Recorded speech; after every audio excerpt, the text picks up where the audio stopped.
Okay, well, welcome viewers. My name is Jackie. I will be guiding us through this Equipped Live for January 2025. Greg, welcome. Thank you for joining us tonight. Hello. So Microsoft Teams once again has made some kind of switch. And so I know if you guys were on early enough, you heard some of our chatter back and forth, and that's okay. I think that's just fine. So we will edit that out before we post this on ESI's YouTube page. So let's go ahead and dive in. We still have a whole list of questions, a couple pages actually, from folks in the IFMC who submitted questions for you to answer, Greg. So we're going to dive in with this one, which was submitted by Steve Chargo and Ken Ritzaler, sort of a combination, Steve with ITS and Ken with EVI. So with the impending potential for brain drain due to several retirements of long-standing valued employees occurring in the next 1 to 3 years, how confident are you in the succession plan and its ability to generate profitable growth? And then the other question that was asked that's just very similar to this, with the expected growth of the IFMC over the next few years, how are we addressing the need for qualified candidates, or how do we plan to increase the productivity of our current employees to keep up with the growing workloads? So combine those two questions together, go. There's a lot packed in there. Yes. If we deal with the confidence first, am I concerned about the attrition? Yes. But it's interesting to look at the typical attrition rate due to retirement in the U.S. is 2 to 3% per year. So for us, that would mean 24 to 36 people per year. And I don't know what the exact number is, but I am pretty sure we're quite a way short of that. And in large part, that's because of the fairly rapid growth. So the folks that have 20, 30 years in, when they started, the organization was a lot smaller. So I think we're benefiting from that. Another interesting fact is, or I'm not sure it's a fact, it's a published number. In 2021, the attrition rate in the United States for all reasons, 40%. We have nothing near that. Now in the maybe the first year we might hit that, where people start, find out that's not for them and they leave. But that's the average for the US in 2021. So pretty significant number. Another interesting thing is, and this is kind of counterintuitive, but companies with good leadership are actually more likely to see improved performance after a retirement. That's interesting. It is. But if you think about it, the most mature, maybe highest level leaders are typically dealing with longer term investments, longer term projects.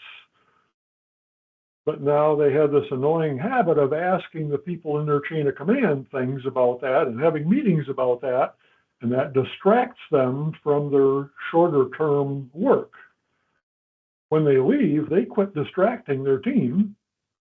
Their team is able to focus more on things that are shorter term productive, and so the performance actually can go up.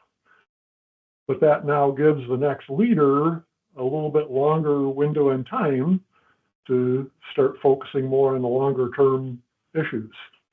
So that's intriguing, and that kind of matches our experience of what we've seen. Yeah, that makes a lot of sense, actually. So I like that. Mm-hmm. Now, the other question was, how do we plan to increase productivity? We can look at that from the IFMC level, and then we can look at it from a company level. And I tend to focus more on the IFMC level and the economy level. And there we've got an objective for 2025 to optimize hedgehog overlap. And one of the key results that we're measuring there is we're shooting for a 5% growth in productivity per person, which is really aggressive, but that's the goal for 2025. And there's a couple of reasons for that. You know, one of the big ones is with artificial intelligence, we're banking on that helping out considerably, and there's a whole host of other possible improvements here that can help us out. At the company level, it really boils down to the leaders of those companies working with their teams, and to improve the productivity, they really need to just facilitate, I say just, but they need to facilitate essentially today being a little bit better than yesterday. And if you string enough of those days together, you improve productivity. So I imagine somebody listening to this who hasn't heard that yet might be saying, like an individual contributor might be saying, I have to increase my productivity by 5%. How is that being measured? Is it an average? Is it how is that being looked at? Well, that is a really good question. And at the company level, that's going to vary. But if we look at sales per person, that might be one way to look at the productivity. It's not perfect, but if we can increase sales on a per person basis, something had to happen. Now, was that because of technology? Was that because people built their competency? Was it because we had a better average hedgehog overlap? I mean, all those things are going to play a part. Was it because they worked harder? Could be, but that's a great question. It makes me think of some of the research that I've looked at as far as distractions and changing your attention from one topic to another too quickly and too often.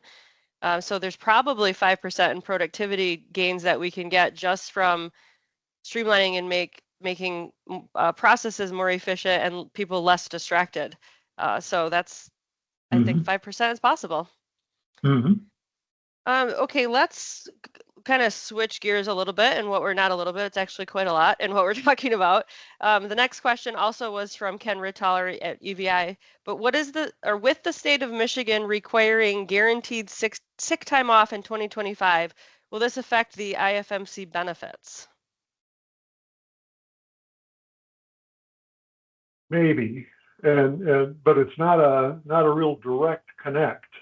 And first off, my understanding is that legislation is being challenged. It's being challenged through new amendments being proposed. Yes. And we've seen this sort of thing before, where there's some pretty aggressive, pretty onerous legislation that could have a pretty serious impact. And then at the last minute, it changes pretty dramatically. And so we've seen that before. I'm maybe getting a little bit over calloused with that kind of thing. And so I tend not to get too distracted with it. But bottom line is, I don't have a specific strategy to deal with that. I think well, the way I look at it, and I think a good way I would encourage others to look at it is, if we look at this 1 year at a time, and we look at the fact that each of us currently has about 2,000 hours to create value for customers, or create value that customers will pay for, essentially this legislation reduces that by about 4%. And that this actually was one of the reasons that we set the productivity goal at 5, because we were going to strive to get productivity up so we don't impact other things. But as each of us are striving to create value in those 2,000 hours, we're also incurring cost. And so now the trick is, how do you not reduce the cost but you reduce the value that was provided. And if you can increase productivity, we can solve that problem. But essentially, when you reduce the hours, but you don't reduce the cost, that makes the cost per hour worked go up. Mm-hmm. And so it's actually a little bit more than a 4% impact from the cost side if nothing else changes. But this is gross oversimplification. But you need to somehow amortize the fixed cost, the overhead, and now to your point earlier, you're increasing the setup cost whenever you're changing people and they're doing the same job and now you're transitioning to another person, et cetera. So there's no specific strategy other than really focus on increasing productivity. So I was at a meeting. I presented to a group of HR people that were representing a variety of different industries, and they were covering some business stuff before the presentation I was there for, so I was listening.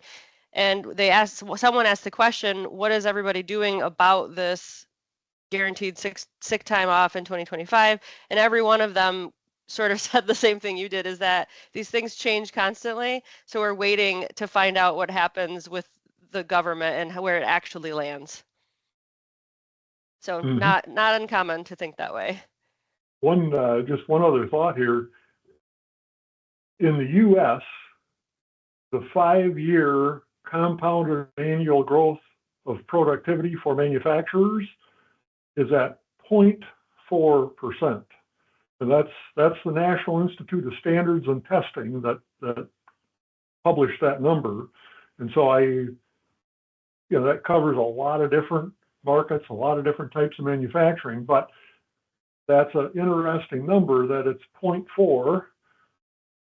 We talked about the cost being an additional 4%. That's 10 years of average U.S. productivity increase to pay for that.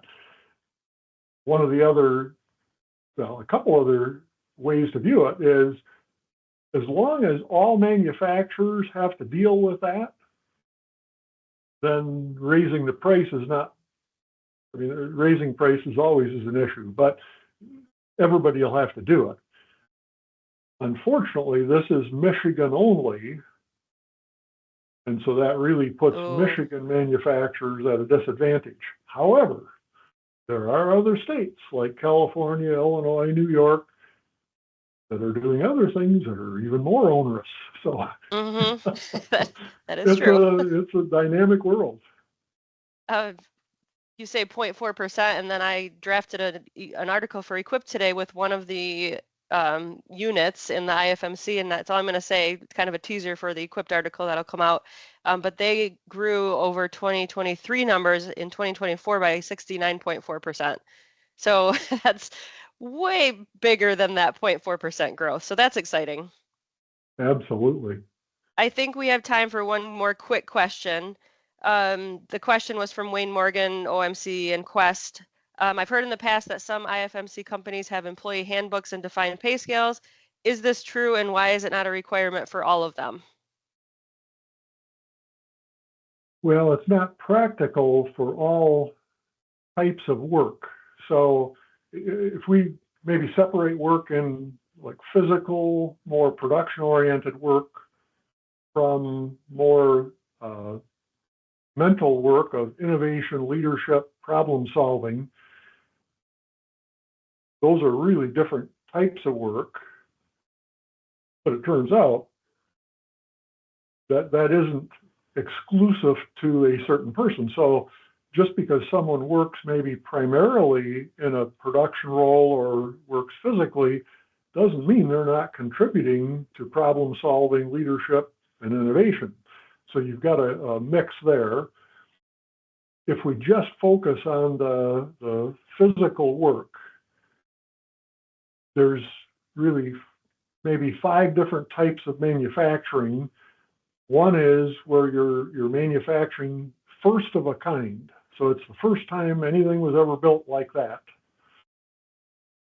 Another type of work is one of a kind, where you're making the same thing you made before, but you're doing it one at a time. There's small batch work, large batch work, and then we don't do much, if any of this, but flow manufacturing. And so to have defined pay scales that work the best, that really applies the best in a flow manufacturing setting. But you go to the other end of the scale, first of a kind, it's very difficult, because first of a kind is where you really do need the problem solving, the innovation, the leadership. And boy, that's just not easy to measure in hours or pieces or pounds. It's just difficult. And so we chose not to tackle that. And I had a hand in working with some of that, so that does make a lot of sense to me, but I can see how it could be a difficult topic for some people that aren't working in that realm every day. So, all right, that brings us to our time. We will be back in February with another episode of this. So, Greg, in the meantime, have a wonderful month. And any last closing comments? We've been talking about improving productivity and maybe some scary stuff like adjustments in legislation. And as a practical matter, my advice to everyone would be, don't get too overexcited about it. Just strive to make today a little bit better than yesterday. And in a 40-year career, you've got about 10,000 work days. So essentially, you've got about 10,000 opportunities to improve your value to customers. So Yep. it's a good thing. Absolutely. I think that's great advice. Have a great evening, everybody. We will sign off and see you next time. Thanks, Greg. Have a good evening, everyone. Thank you.